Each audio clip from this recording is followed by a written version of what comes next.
up? Ant, what's good, man? What's good? How you feeling, man? I'm excited about today's episode, bro. Man, we got right now. We got a legend on the episode today, man.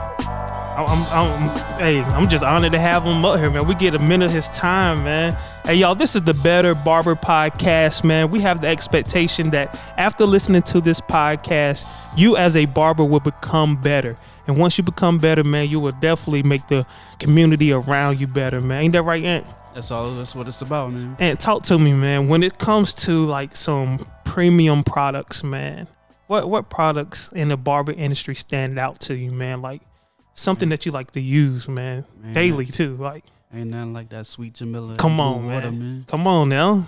That's what talk to me now. You know, I just cut my hair off, so like in March, I think it was. You know what I'm saying? And so I'm back in the wave game. You know what I'm saying? So I've been using that sweet Jamila. You know what I'm saying? And that's on fire, bro. And it's like when you use the sweet Jamila, you automatically become Diddy, right? Like, you know, you just what? Take that. Take that. You know what I'm saying? So yeah, that's a great product. And the Blue Water is another great product, man.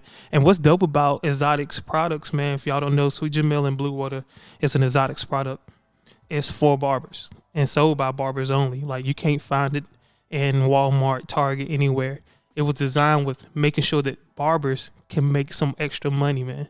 Got that right. And if you got ashy elbows and knees, that Sweet Jamila will work too. Right. Yeah, it's hair and body. and body. And look, man, we ain't gonna keep playing around, man. Let's go ahead and bring the inventor of Exotics products, man. There's so much more about this brother, man. And I don't want to go in and try to give him an intro. We're gonna let him talk about himself, man. Let's bring the one and only, the legendary living legend, Mr. Curtis Smith. Curtis, what's going on, Kurt? Thank you. Thanks for having me. Yes, sir. I'm glad to be here. Man, I'm here. I mean, the barber community, you know, we're a family at this point. Absolutely. You know, Reg? Yes, sir. When we first started on this new barber revolution that we started, it was quiet. It was really quiet, you know. And to see it grow to the point where it's at now, it's crazy because, you know, you got guys that's making big money right now in the game, and it all started with the spark that we set off. So I feel good about that. Absolutely, man. And I know a little bit about you, man. And I remember the first time I ever heard about you was Bronner Brothers Hair Show. You were doing the Barbers Roundtable at Justin's, right? Right. Yes, Justin's. Yeah, yep. That was crazy. And you got a crazy story about being there, right? Yeah, I do. Yeah, I actually remember when Kurt first started. Come on now. Very first started. Like his booth was beside ours. Nice. So I remember when he first started. I actually still got the picture me and Kurt took. You know what I'm saying? I can remember when I got on. You know what I'm saying? But yeah, the story you was talking about was when Jeezy was there. And I think it was like Thug Motivation 101. And Kurt just had finished the round table, and Jeezy and his A&R was coming in to do, I guess, promotion or strategy for the CD or whatever. Yeah. And I was standing outside by where the what you call them guys that the valets. Valet, yeah. So I seen this white 911 pull up halfway in the parking lot, and this guy jumps out and like, yo, man, park this mug, man. I was like, who is this dude? And it was Jeezy. I was like, oh, man, that's crazy. That's crazy, man. Year one, Kurt got stars coming out, man. Right. Very first one, stars coming out, man. That's amazing, man. Kurt, man, what inspired you to do that Barbers Roundtable, man? That was huge. Okay, well, here's my thing, right?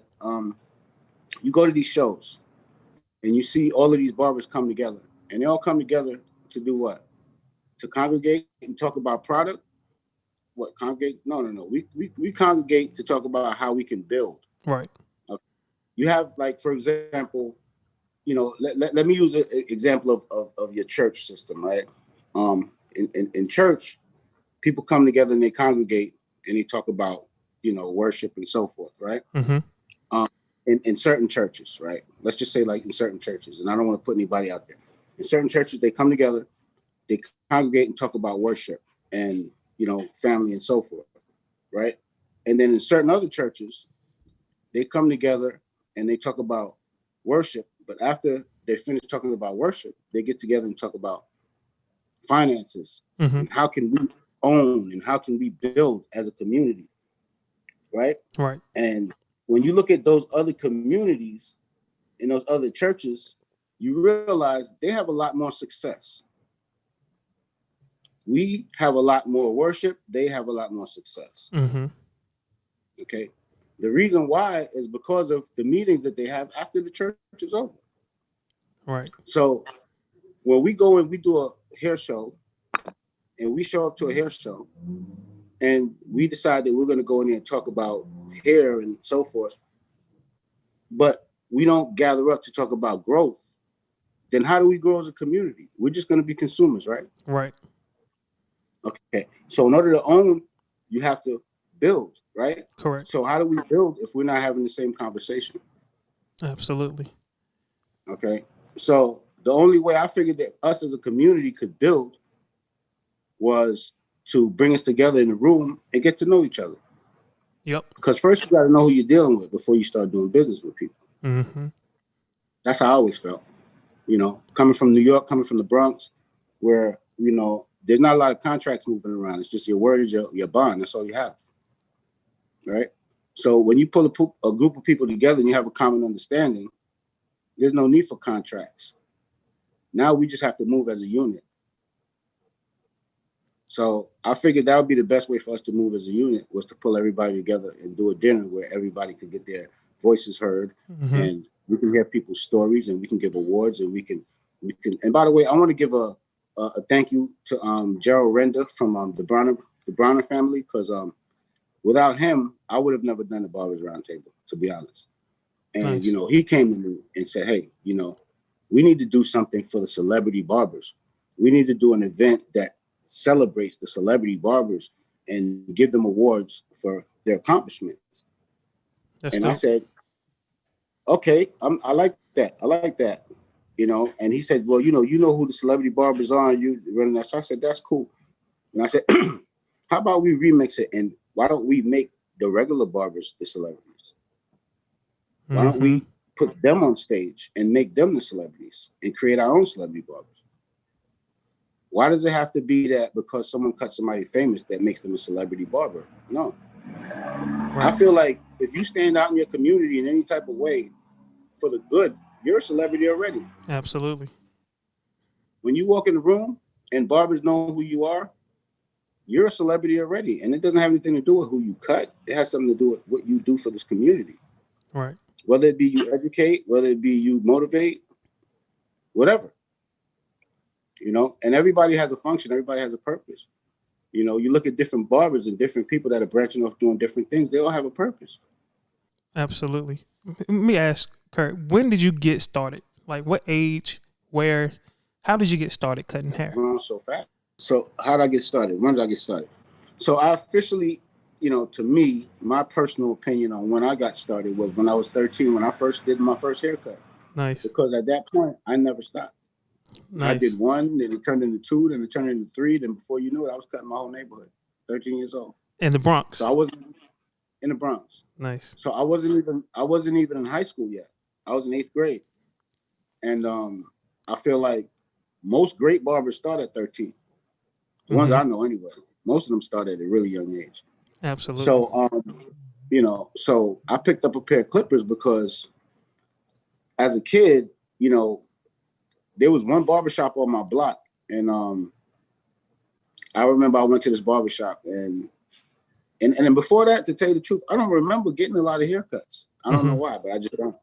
But I just remember this haircut because I went to this barbershop on my block and these guys gave me a bowl, like the front, the round front, man. Like we call it the moonshine. Yo, Kurt, that's how I started. My mom was giving me that joint. I'm still traumatized. You see, I can't even talk about it without getting a little worked up. Like these dudes gave me like the round front. It was just jacked up. So I said, okay. So my father said, look, I'll give you a next haircut. I said, all right, cool. Mind you now, I cannot remember getting haircuts before that. Don't ask me why, right? My father gave me a haircut. I was 12 years old. He cut my hair with a pair of scissors and he cut my hair with a Bic, shaped me up with a Bic. You already know where that's going. So yeah, so that was terrible. So I got to Yeah. school, you know, it was jokes. You know what I'm saying? You in the Bronx. The Bronx is the worst place to ever be if you're a kid with a bad haircut. I'm gonna tell you that right now. The worst place Yeah. because no one pulls any punches. They'll see you from down the block and start with the jokes from down the block. And they're not gonna keep the jokes low. They're gonna say it loud so everybody can hear. So, you know, and then you the joke for the next until you fix that haircut. So I had jokes. I had getting bumps around my hairline and stuff from, you know, from the shaver. It was just terrible, man. And it was just like, that was a moment for me where it was just like, my pops did me a favor by doing that haircut. Like, he made me figure it out. Yeah. So I figured it out, and I cut my own hair, and you know, did it with the scissors like my pops, you know. and just to be reminded, man, you are Jamaican, right? Yes. Oh yes. yeah. Definitely, right. So I cut my hair, and I thought I did a good job, right? Yeah. And I had just been lucky enough to acquire my first girlfriend, right? My first real, like, she's my girl kind of girlfriend, right? So anyway, I'm going to see her because, you know, we have to sneak up the fire escape because, like, you know, back in the day, she wasn't allowed to have no company. He was only 12. So her parents used to go out. I used to go up the fire escape, and, you know, we would kick it. Like, I'd be on the fire escape and she'd be kicking it with me through the window. You know what I'm saying? So one day I'm going up the fire escape, and man, she pulled a hat off my head because I was wearing this big hat. She said, "Why are you wearing this big hot hat in the middle of the summertime?" She pulled the hat off my head, and man, she see my hairline. She started laughing. Now this is embarrassing, dog. Like, she started laughing, and then she was like, "It's quits." You know, back in the days when you break up with somebody, you say it's quits. Yeah. So she's like, "What you do to your hair?" Oh my God, she's like, "It's quits." And she dumped me on the fire escape. I didn't even make it all the way up. You know, so I had to turn around and go back down. Like, that's wild. That's crazy, man.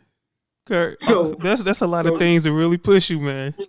Yeah, so that was trauma, man. That was trauma. It was just like, man, I just can't get it right. You know what I'm saying? So I was just, you know, I'm losing girlfriends, I'm losing friends.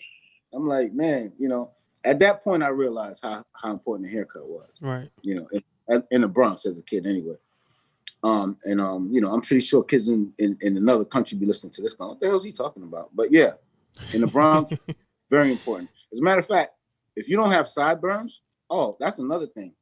If you hung out on my block where I lived in my neighborhood and you did not have sideburns, you was some type of weirdo. And here comes the joke. That's crazy. You know what I'm saying?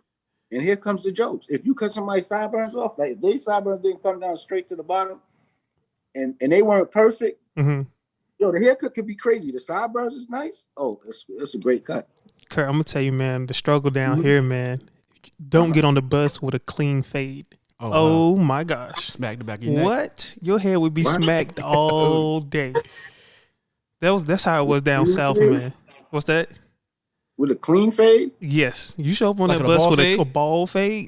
Oh my gosh. They'll smack you in the back of the head. If you ain't got the very back seat of the bus, your head is gonna be on fire. Why they do that? That's just how they were down here, man. Childish. Because everybody didn't get good haircuts, you know. We kind of grew up in a rural area where, you know, even Stevens. It was the opposite. Yeah, it was the opposite. In New York, it was like if you came in with a bad fade, you know, it was like joke time. Ain't nobody gonna put hands on you. No, you get on the bus looking good, trying to be somebody. Oh yeah, your head was gonna be on fire by the time you got to school, boy. Red.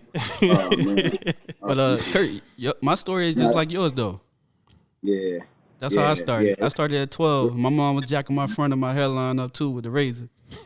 And yeah, man. I saved some money. You know, I saved some money over the summer and bought my first pair of clippers. I think it was at Roses. Oh man, you had some Emersons. It was either Roses or Sears. We got a store down here called Roses, man. It was like the Walmart before Walmart. Okay. Yeah. Oh no, because my first barbershop that I worked at was called Rosie's. Oh, okay. Gotcha. So actually, it wasn't my first, but like my first real, you know, because the first barbershop I worked in was in Harlem. Yeah. And it wasn't a good fit for me, you know, because I really thought I was better than I was. And then I got down there and I was working with a kid named Leroy. And Leroy showed me that I was not nowhere near as good as I thought I was. But in the Bronx, I was the man. You know what I'm saying? So Yeah. I was like killing it in the Bronx. Like my cuts was fire, but I wasn't really versed with like chemical blowouts and stuff like that. And Ain't that's that when those things were big. ain't that dope, man? So, Where you can get around people that can elevate you. That's way better. Like you can be the best in your team and be trash in the world. It's great to be around people that can definitely show you where you are and help elevate you. Absolutely. Yeah, I was like a big fish in a little pond being in the Bronx where I was at, because the Bronx is kind of set up like it's very neighborhood. It's almost like, we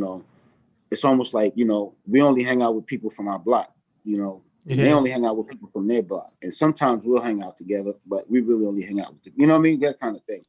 So it's kind of like in Harlem, it's kind of like you roll up, you pass through 142nd, all the guys on 140. Everybody's just kind of like more cool, more unity. You know what I'm saying? Yeah. So it was a bigger community, and everybody knew who everybody was. And I was like, coming up in Harlem, I was nobody. Nobody knew who I was. But cats from the Bronx used to come to the Bronx to come get haircuts in Harlem. So that's how I started making a name for myself in Harlem. I would basically, because I didn't have any customers, and Leroy was just so damn good. So when I sat there and watched him for hours on end and picked up every little detail I could, and he would just show me like, look, this how you do this how you do that. He showed me how to do women's hair. He showed me how to do everything. So that was like my first kind of like versatile training that I was able to get. And that kind of helped me a lot, because when I left there and went back to the Bronx, I was twice as good. You know what I mean? So the work I was turning out was just, literally, but actually by the time I left Harlem, like I used to have guys come to get a haircut, and I would tell them, look, I need you to walk down the block with me and back. And then they'd be like, wow. I said, look, we just walked down to 100, because I was working on 121st. So I said, look, we walked down to 125th Street, walk down past the Apollo, we'll walk back, and then we walk back to the barber shop. And they say, why you want to do that? I said, look, if nobody compliments you on your haircut, it's free. And they, all right, bet. So I would walk with them down. No, seriously. And I would walk with them down and blah, blah, blah. That was a good and strategy. People would just stop him and be like, yo, my man, who gave you that haircut? And he'd be like, right here. And then he'd be like, yo, where you cut at? So that's how I would get all my customers. Just parading my customers up and down the block, just walking down the street with them. And people, because I knew they was going to stop them, because the work was popping. You know what I mean? So I knew they would stop them. So that's how I was able to, get clients and so forth. But then I decided, you know what? I need to go to college. So I went to college, because I played football in high school, and I was gonna, I actually played football in college too, but then my grades didn't hold up. But I went to work. Instead of going to college, I went to go work in a barbershop, and my motto was college ain't going nowhere.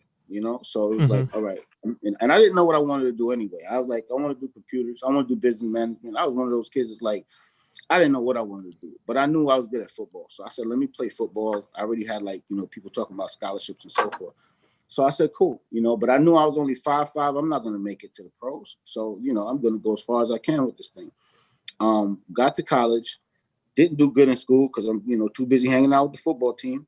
We all we did was have fun, So basically, we played good though. We were good, but we partied a lot, So that and you go to the mess hall, everybody hang out in a certain place where everybody, it's just bad old school high school habits that followed me into college, and then got out there, didn't do right by myself. I was paying out my pocket for school.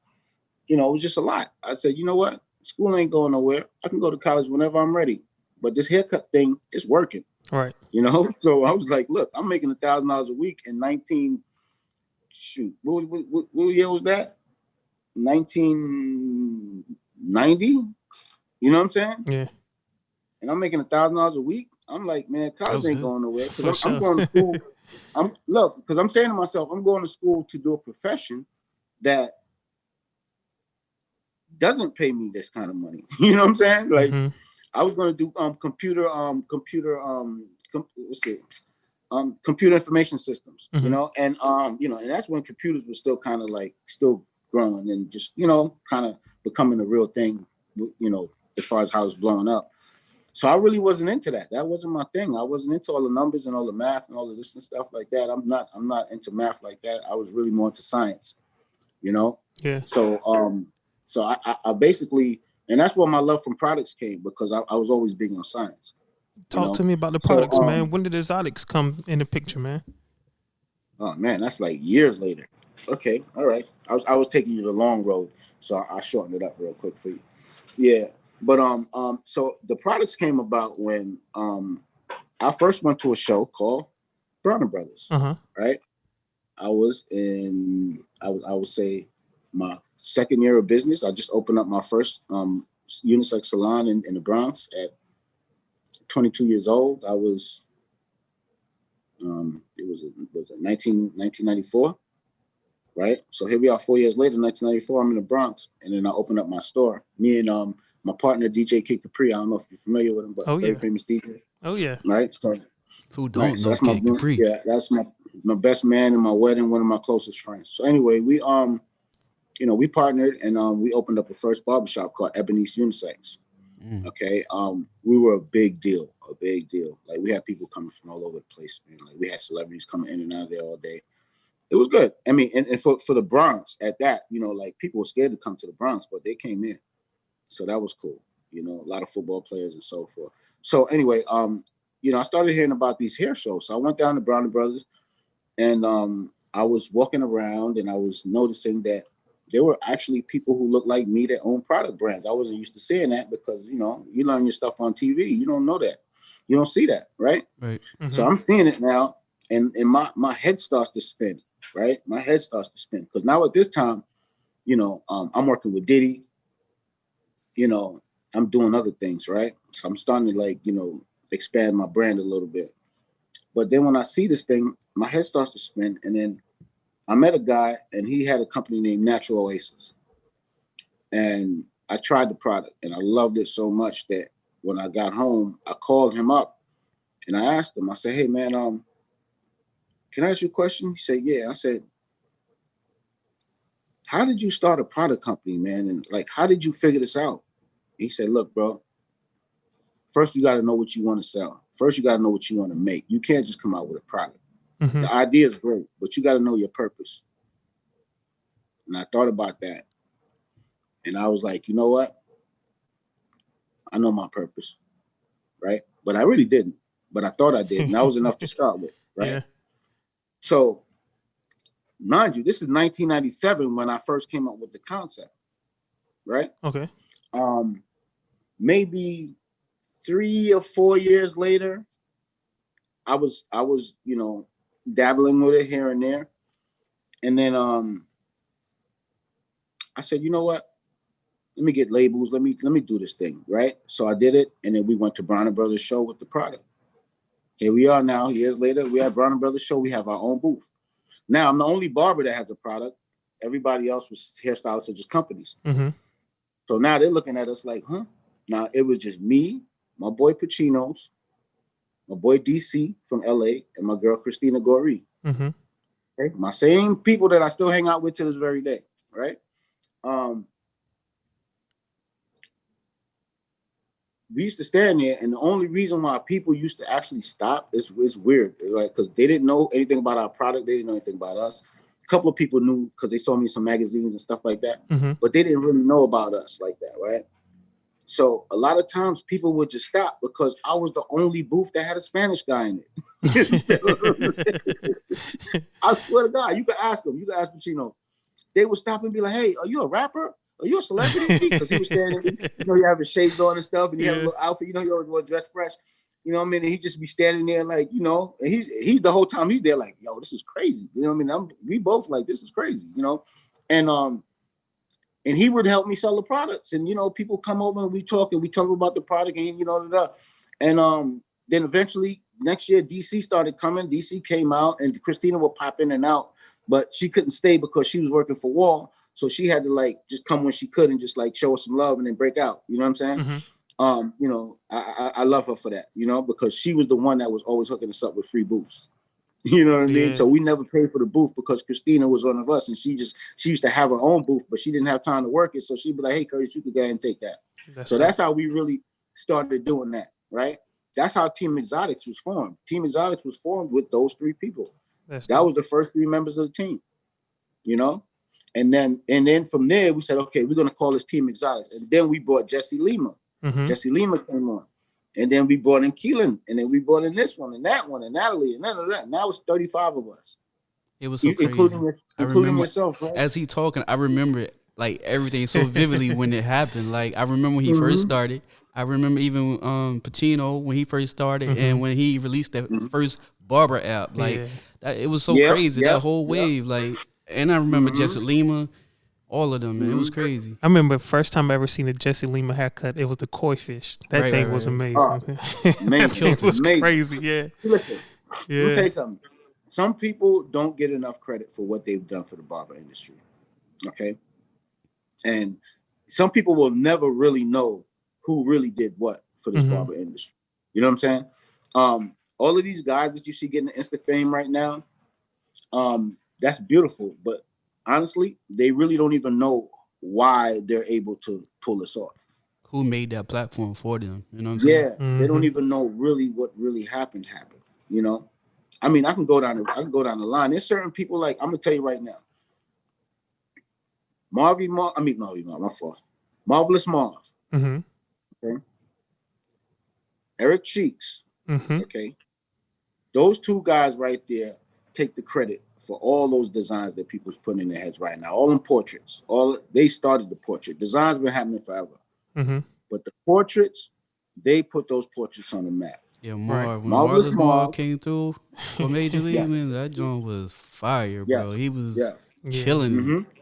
I remember Cheek first. Yeah, I didn't see Marvelous Marv first. I saw Cheek first. Right. Yeah, Cheeks is the one that took it to like a more popular level. Right. Yeah, especially in the Andis battle. Yeah, he perfected that joint.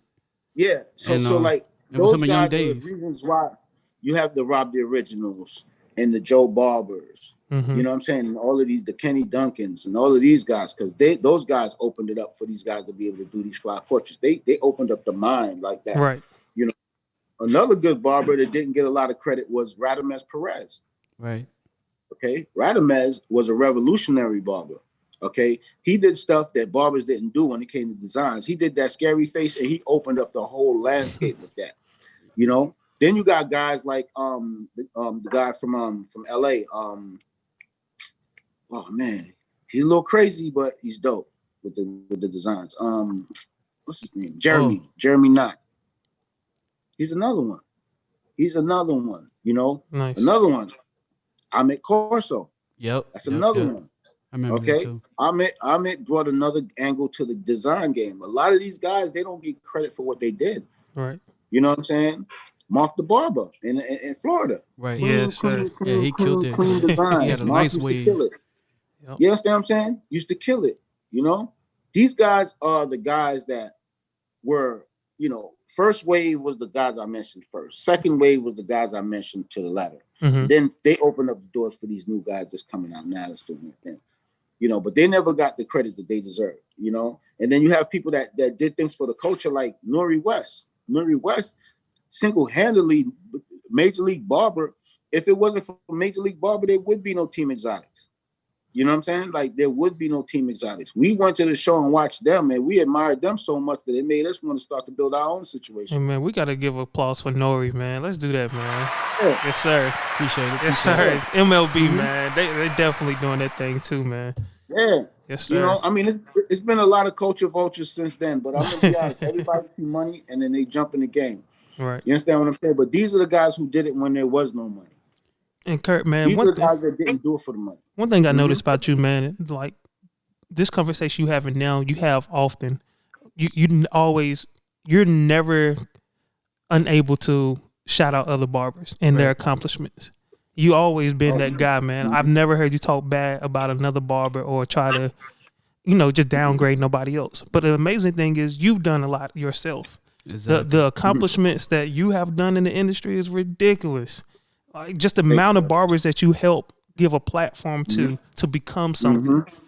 And now we know how they get big headed sometimes, and they don't want to look out no more. But it's crazy that you mention it because like every time I see Kurt, he's never too busy to stop to have a conversation. Right. Like he always speak. Absolutely. Like no matter what. Absolutely. And another thing, man, the haircuts you put out. Like nobody was getting a mohawk until Diddy got a mohawk, bro. Yo, that's South of France though. Come on, man. Yeah. You know how many? Oh, we ain't finished though. You made a lot of barber sweat. hey, hold up, Reg. I ain't finished yet though. I ain't finished yet. See, that's the stuff y'all know about. I'm gonna tell you stuff you don't know Come about. on, give it to me, man. Give it to me. Okay, all right. So back in the day, right? I used to go to DC. Uh-huh. I'm talking about 86, 85, 87. You know what I'm saying? Pre-high school. I got in high school 87. So like pre-high school. I used to go down there. My brother and them used to, they used to be in Virginia. Let's just call it that, right? So and they used to go to school down there. And I used to see these guys, they used to come with these little tapers, right? They used to taper right here. Mm-hmm. And that's when I was starting to really get into the haircut thing a little bit. And I used to see the guys with the taper, and I used to say to my brother, "Hey man, why I see these guys with the little fade right here at the bottom of their hair?" And he go, "Oh, that's the DC cats." Because back in the days it was like who was who, and my brother's team was pretty strong, so everybody had to respect everybody for their own, you know what I mean? Yeah. And he's like, "Yeah, that's some DC cats. You see any of those cats walking around with that haircut? They from DC." I said, "Okay, all right, that's cool." So I went home, and you know what I did? I'm gonna remix this situation. Mm-hmm. So what I did was I started to take the taper up and angle it this way towards the hairline. Okay. Uh-huh. So that was 1992. So I want you to do your homework if you think I don't know what I'm talking about. So 1992, I started doing that haircut on those guys, right? Or was it 92? No, it wasn't 92. 92, 90, no, sorry. More like 89, right? Started doing those fades just on the corner. Boom, boom, boom, boom, boom. Which eventually turned into a tempo taper, which people call blowouts, right? Right. Mm-hmm. But when I used to do it on people, cats used to come to me and say, "Hey, yo, you Curtis, right?" And I said, "Yeah." He said, "Yo, you know that thing you do? I seen a couple of guys, they have the thing that you like." People would literally send me their customers. Like barbers would say, guys would come to me and say, "Yo, my barber told me to come to you because he don't really know how to do that." That's crazy. You know what I'm saying? So Yeah. I would get customers just from other people's barbers would send them to me because they knew me as the guy that did that fade. You know what I'm saying? So no one was doing that nowhere, right? And then it started, because we were doing the blowout. So I would add it to the blowout because when we used to do a blowout, we kept it dark on the edges. So I started tapering the edges with the blowout. Boom, that became a thing. Then I started tapering the front too. That didn't take off. Okay, that didn't work, right? You're gonna have a few. Yeah, absolutely. You gotta push it. Yeah, but I mean, I still see people doing it occasionally where they fade the front too, right? But the problem is a lot of people are weak in the edges, so it's hard to keep that strong edge. Sometimes the afro helps to hide that. You can't hide it no more when you do that. So that was an issue.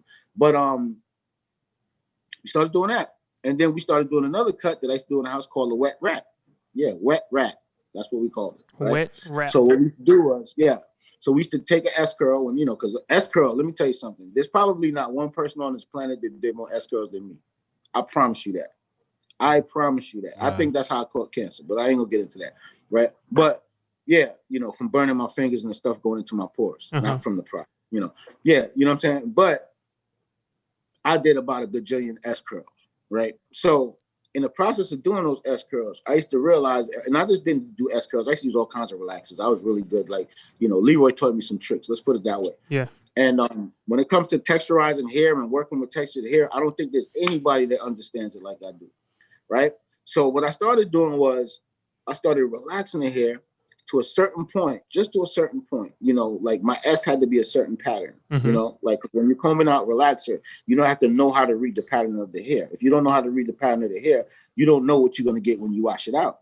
Correct. You understand what I'm saying? Now, most barbers, that's going to go over their head. They have no idea what I'm talking about. Okay, exactly know what you're but you understand what I'm talking about, right? So I had to get my pattern to a certain wavelength. So once I had it at a certain wavelength, I was able to wash it out. And just with that certain wavelength, it'll be just enough where the hair wouldn't look relaxed. But I don't care how you came in with your hair, I don't care how tight your curl was or nappy or whatever you want to call it, your hair was. I would be able to put it to that certain texture where I could make it look like your head had a full head of waves. I need you to get Kevin Durant number, please. Huh? I need you to get Kevin Durant number ASAP. He need that ASAP, like right now. So that was another thing that took off, right? And then what I started doing was I started putting color on it because I realized those Philly guys started going hard with the color on the beard, right? So I was like, I didn't like that hard line, but I like the effect of the color. So what I started doing was I started, pushing the hair back, hit the color, right? push the hair back, hit the color, let it sit for about 3 minutes, wipe it off, then hit the rest of the hair. So what would happen was the color would leave like just a baby shadow stain. It wouldn't leave a real color stain, just a shadow, right? And then when you put the hair back down and then you line it up, it looks like the most perfect hairline you've ever seen. And I don't care how close you look at it, you would never think they had color in their hair. And you've seen my work on TV. You see my work on TV for years. You never looked at any of my work and said there's color in that guy's hair. You can never look at any of my clients. I put it in all their hair. You would never know. Not all of them, but most of them, you would never know, right? So I perfected that little technique back then, and we call that the wet rat. And that particular haircut changed people, like in the Bronx or where I'm from. It changed people because like people went from one texture of hair to like the best, perfect, most shiniest waves, and people would be like, "Yo, how did your hair go from that to that overnight?" And they like, "Oh, that guy." Yeah. You know what I'm saying? So that's how I was able to, you know what I'm saying? Absolutely. So I was able to kind of, use those tricks to my advantage, and it worked. You seen how, how long I've been doing what I do. So. Hey man, that's crazy, man. Like now I understand something a little bit more about you. So I've been on the road with you doing the Exotics tour and the barber battle. Now I see why you don't like enhancements. It's just not nothing new. You never really liked enhancements.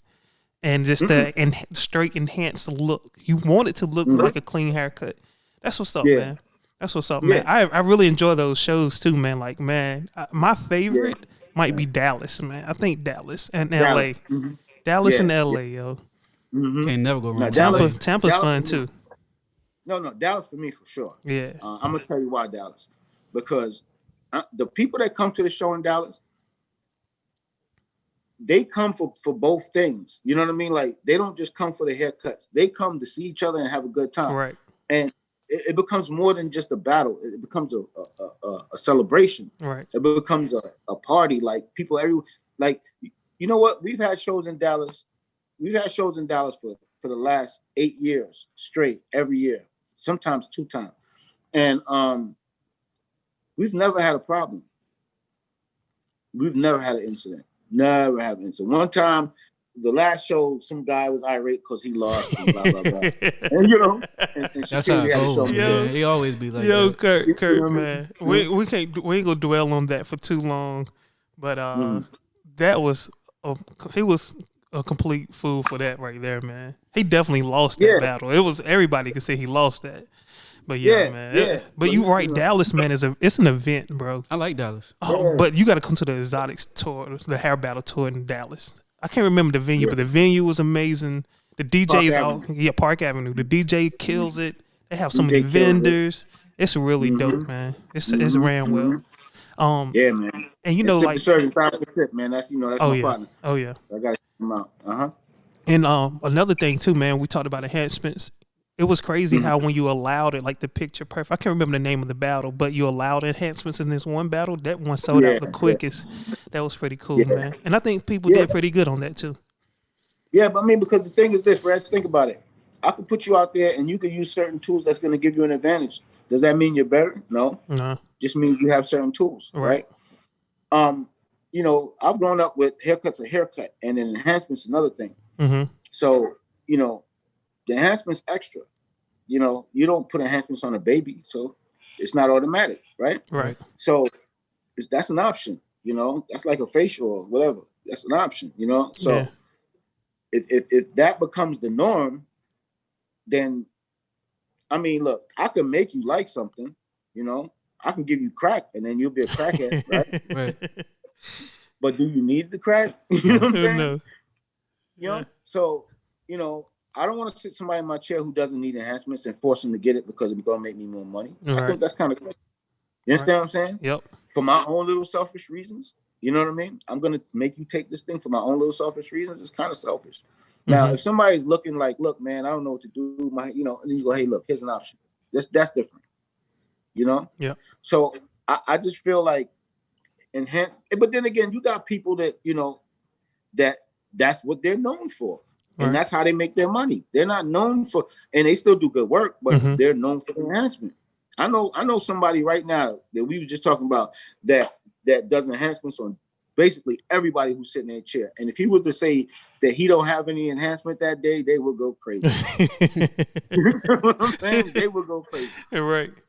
You know what I'm saying? I got a few customers like that myself, man. And just speaking about customers, man, I have a theory, man. You can correct me if I'm wrong, man. But, we kind of glossed over that you cut Diddy hair. You cut Diddy hair for a while. What is it like cutting his hair? Because to me, I don't think he know how to sit still. But you done it. You can tell me. How is it cutting Diddy hair? Okay, well, after 20 years of being his barber, I might have stopped cutting his hair about 3 years ago. Mm-hmm. But after 20 years of being his barber, I could tell you this. He don't sit still. He don't sit still. He's in a meeting. Yeah. While he's cutting his hair. He's I had to cut his hair through an 18-wheeler window, before. Wow. That's crazy. You know what I'm saying? And I'm the one on the outside hanging on to the side mirror. Oh my gosh. For my dear life while I'm trying to do a straight haircut while he's on the phone and moving at the same time. I got one hand on one mirror. I got a clipper in the other hand. All right. Just imagine this, yo. I'm trying to do a goatee with the line and all of that. I'm trying to do all of that. That's crazy. And I'm in the truck. I got one hand here holding on to the mirror. I'm in the truck like this, and I'm cutting his hair like this in the truck. And I'm trying to stick my head in the window so I can see what's going on the other side because he don't want to turn his face. Right. I'm trying to do all of that. And while I'm doing that, he like, yo, man, tell him, at the same time. So, that got to be crazy. That's crazy. I remember one time I was working with he's a busy man. I'm not saying he's doing that on purpose. I'm just saying right. Maybe he just doesn't consider the fact that the stiller that he sits, the better the haircut. You know what I'm saying? You know what I'm saying? Because he will stop at the end and be like, yo, this ain't perfect right here. And it's like,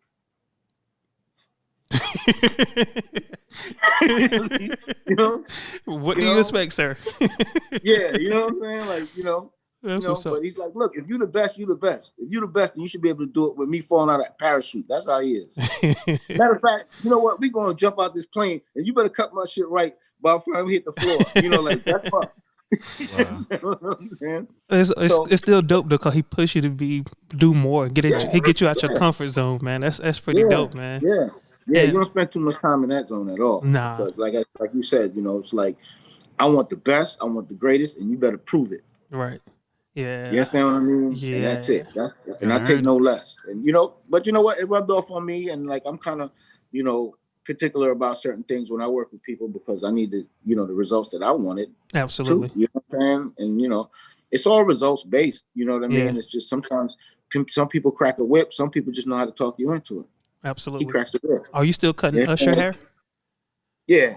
Awesome. What age did you start? I'm not touring with him right now because this Corona thing is kind of like I have my health challenges in the past. I'm trying to stay out the way a little bit. So like the last event I did with him was about 2 months ago in LA. And I basically just told him at that point, like, look, bro.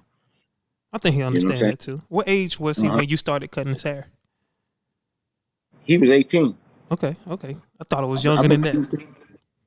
Yeah, I was cutting him since he was 18 years old, man. I mean, he's 40 now, so 42, 41, so, it's been a while. It's been a while. We like brothers. We definitely cool. You know what I'm saying? And but the thing with me is, as long as I've been with my clients, I never really try to break that barrier.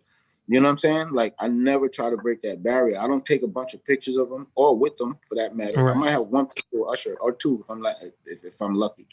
I might have like 1 or 2 pictures with Puff. Mm-hmm. If somebody told me, yo, man, you ain't cut Puff for 20 years. Let me see the evidence.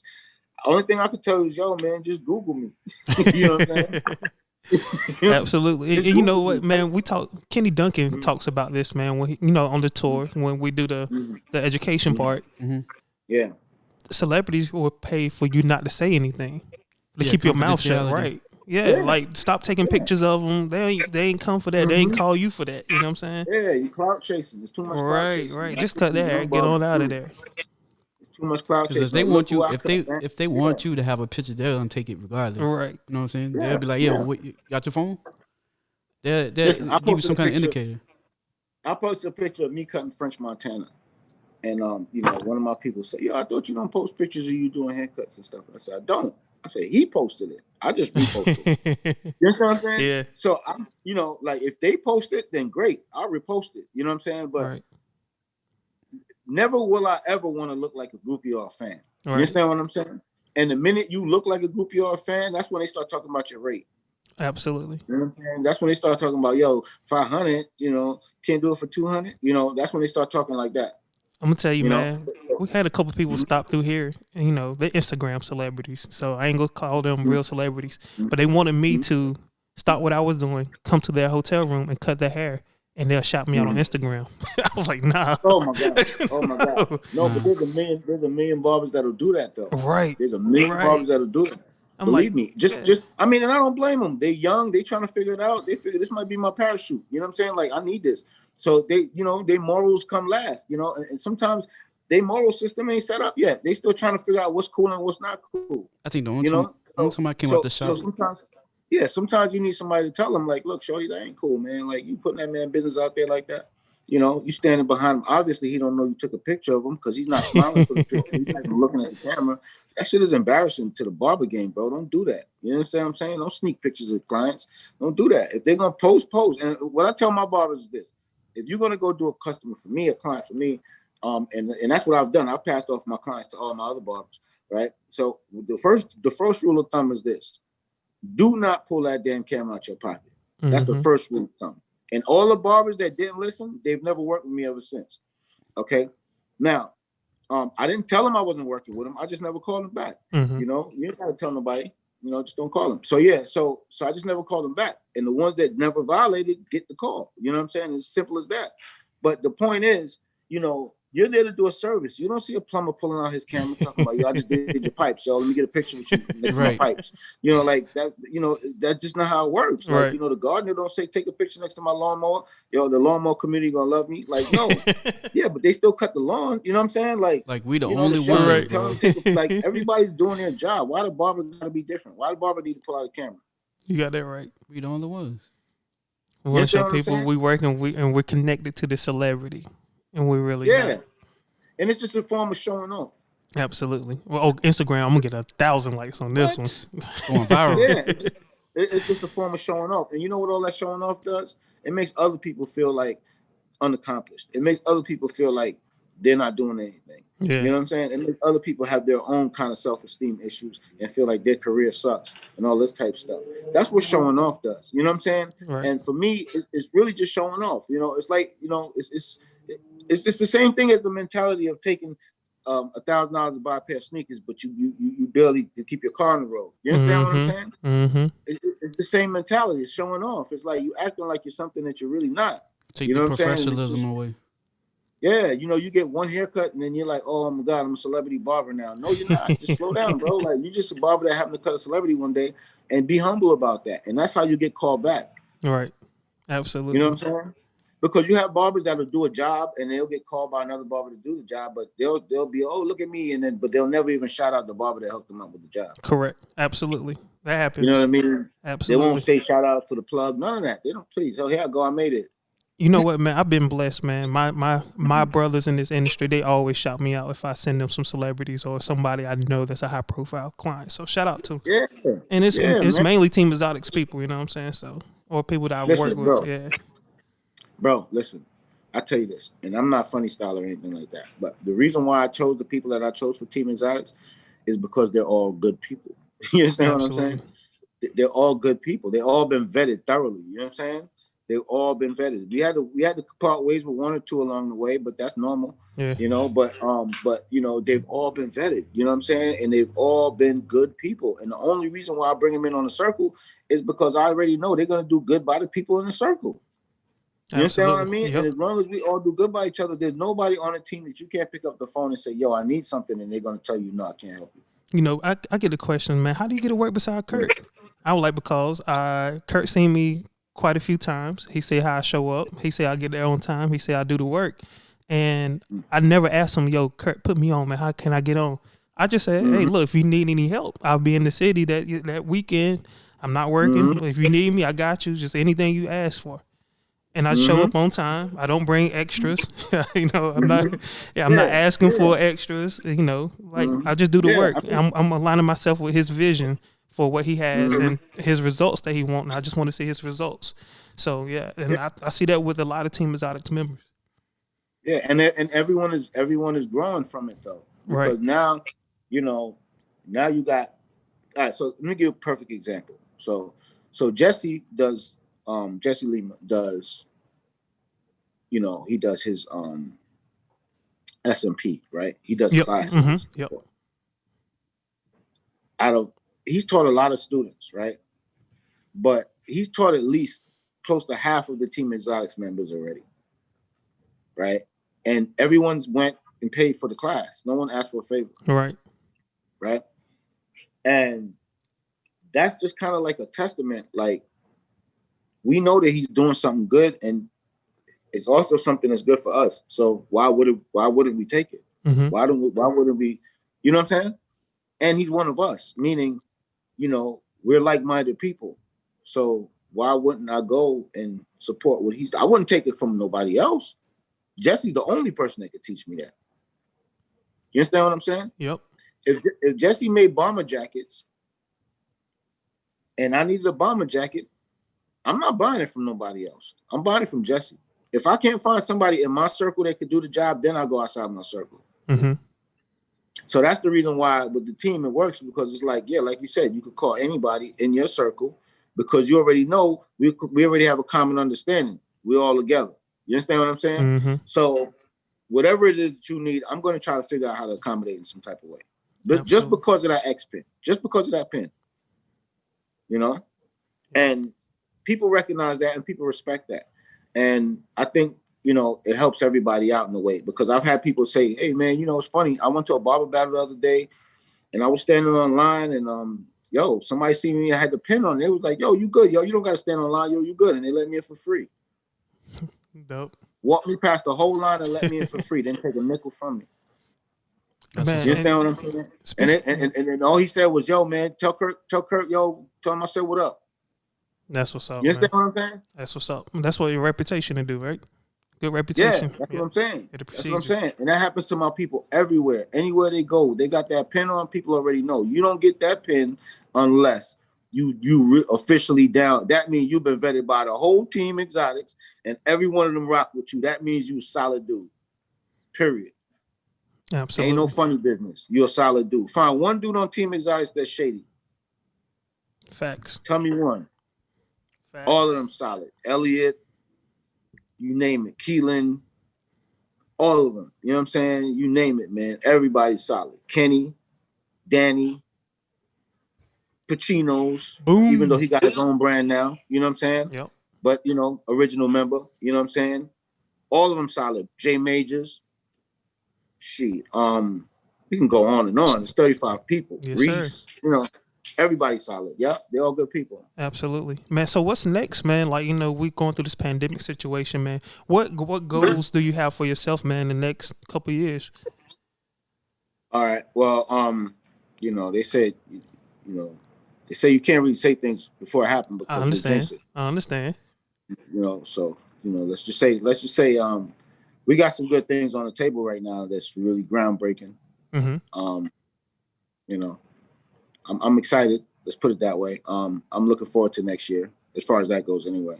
I've been paying attention to your strategies, man. With, you know, how you run in exotics. How I've loved to see how you have evolved with selling your product and getting your product out. Well, we've always took the kind of out the trunk approach where it's like we always dealt with our customers directly. Yeah.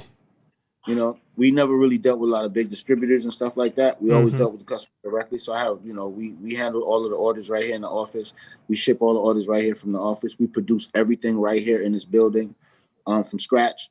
You know, so it's still out the trunk operation. I think at this point though, we're about to, like I said, embark on some different things. So it's going to be a different setup moving forward. You know what I'm saying? So it's going to be, as far as I'm concerned, a lot less work. Okay, awesome. And a little more planning and you know, focusing more on marketing strategies and you know, and distribution, so to speak. Nice. You know, we're actually gonna be in we're actually international right now. We're in we're doing Amazon and Walmart International right now. Okay. So that's something that's brand new on the table that we're just rolling out. So we're gonna see how that rolls out. I think that's gonna be great because the distributors that we're working with on this project are very good, very successful, and they sell a lot of product for us. I want to inspire the next barber, man, that want to push out their own product, man, real quick, man. Don't give me dollar amount, man. Give me units sold. Give me a stab in the dark figure on how many units have you moved since you started Exotics Products. Oh my God, I have no way of telling you that, Reg. It's been so long and it's been so many different years. All right, we move thousands of products, every month. We move thousands of products every month. That's what's up, man. We focus mocally on retail, right? Yeah. But we do a fair amount of wholesale too. Yep. But our focus is retail, and the reason why is because retail for us and retail in the barbershops, and we still kept the same model. We didn't change anything. We linked up with Classic Barber products or Classic Barber products. My boy Brian and them over there. They've done amazing things in the industry so far, and they're still doing even bigger and better stuff. So we kind of linked up with them, and we're still ironing out the details on how we're moving forward. But that's some of our partners now. So it's just like it's not about units really as much as it's about the deal. You know what I'm saying? Yeah. And I think that's what people need to understand also. Like, you can sell 1 million units, but if you're getting a penny a unit, you just busting your ass. Correct. You understand what I'm saying? Correct. So the key is to set up a situation that gives you a better deal per unit. Yeah. So that's the reason why we try to focus so hard on retail, because if we can get the retail where we need it, then you don't need wholesale. Mm-hmm. You understand what I'm saying? Yep. So at that point, you're totally sufficient, and your customers are your customers. Like if someone say they don't sell your product anymore, it doesn't hurt you at all. Correct. Because your customers, they love your product. They don't love the person who sold it to them. You know what I'm saying? They love the product. So once you can get people to love the product, and then the person who sells it to them can be the supplier, then everybody's happy. You understand what I'm saying? Absolutely. And that's the focus. You know what I mean? So that's what we're doing. I just brought on new talented young gentlemen to help me out, with my thought process and help me get through the fog and so forth and connect the dots. So we're just trying to build a team step by step, and every day we bring on, we just brought on new video people and so forth, and we're always changing and trying to evolve. Absolutely. We're always trying to evolve, because every day I wake up, I see a new person dropping a product. Yep. Hey, I'm gonna say this. I'm looking at your Instagrams too, man. Like your pictures let me say they've been good in the past, but you stepped it up. I can see the step up in the, you leveled it up. So shout out to whoever is doing those pictures for you and creating that social media content for you, man. Oh yeah, that's my boy Jay Creative. He's been helping me out a lot. We've been doing stuff. We still got work to do, but so far, it's looking better. So I'll take that. You know what I'm saying? And we'll go from there. But I'm always looking for like new, people to create. Like Elliot always makes these really dope videos, and different people like that will make these really dope videos. I love posting those because they create that feel that I want. Sometimes I get videos from people, they'll send it to me, but they don't think it out. You know what I mean? And they don't, they don't think lighting, they don't think none of that stuff. They just shoot, you know what I mean? Just shoot and send. And it's like, man, I want to really, put this on my page, but man, I really can't do nothing with this. You know what I mean? It's not going to have the right feel. You know what I mean? So, people got to think about the details, because the details are what people see. They don't see you. Yeah. They see what you put into it. Correct. Absolutely, man. And how can people find your products and just be, connect with you on the internet? Okay, well, if you want to follow me on social media, I really don't do too much Facebooking. It's it's just there as a necessity, but yeah. I personally run my Instagram. So if you want to get in touch with me, just reach out to me at Exotics, XOTICS. Okay, awesome. When to buy your product, exoticsproducts.com. XOTICS products.com. Exoticsproducts.com. Look, if you haven't tried our product, And it's not a sales pitch. Anyone that uses it can tell you. You know Hey, look, anybody in my circle already know, man. That's our number one product here at the barbershop. Absolutely. Exactly. So if you listen, it's a cult kind of following because when people try the product, they just automatically just become hooked, and it's a great feeling because when we make and here's the difference, let me tell you the truth. Like a lot of times you have these product brands that drop and you don't see the effort that goes behind the brand. And some of them don't make an effort. Some of them just put their name on bottles that are already made. Yeah. Right. So they're just pushing somebody else's product. With us, we actually make our product from ingredient. Like we pick the ingredients, we pull out, we do the research, we do everything from scratch. We have our own chemist that does all of our back end work to make sure that all formulations are correct and then all that stuff. And like we do everything from scratch. If someone tells me, look, man, it's great, but there's just a little too much this. If they say it's great, but there's just a little too much this or a little too much that, we could tweak that on the fly. Yeah. We could say, okay, next batch won't be like that.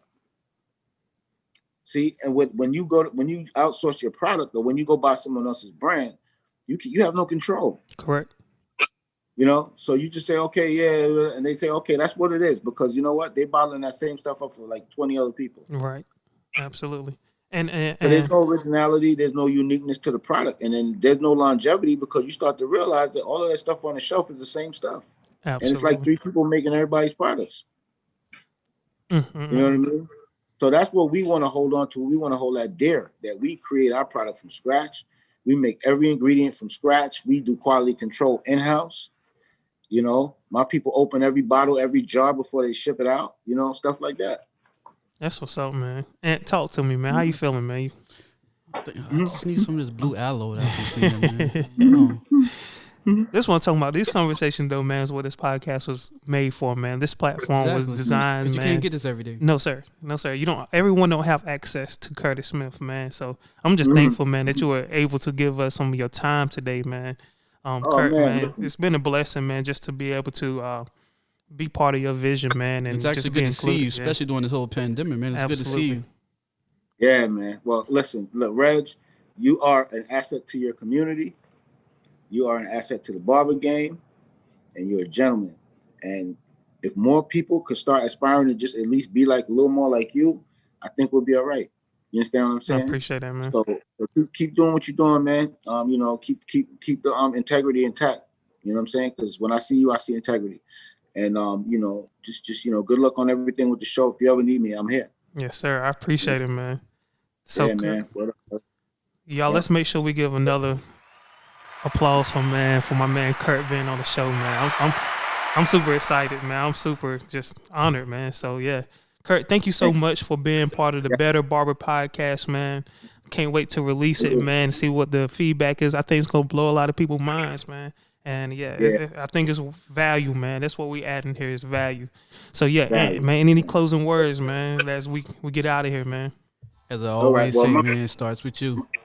Iron sharpens irons, man. That's what it's all about, man. Uplifting, being in, integrity, and just being that positive influence in our community and among the, the barber industry. Yes, man. There's too many doggy dogs out there, you know what I'm saying? And it's about unity. Yeah. That's what it's all about, unity. Absolutely. Hey, that's it, man. Up, man.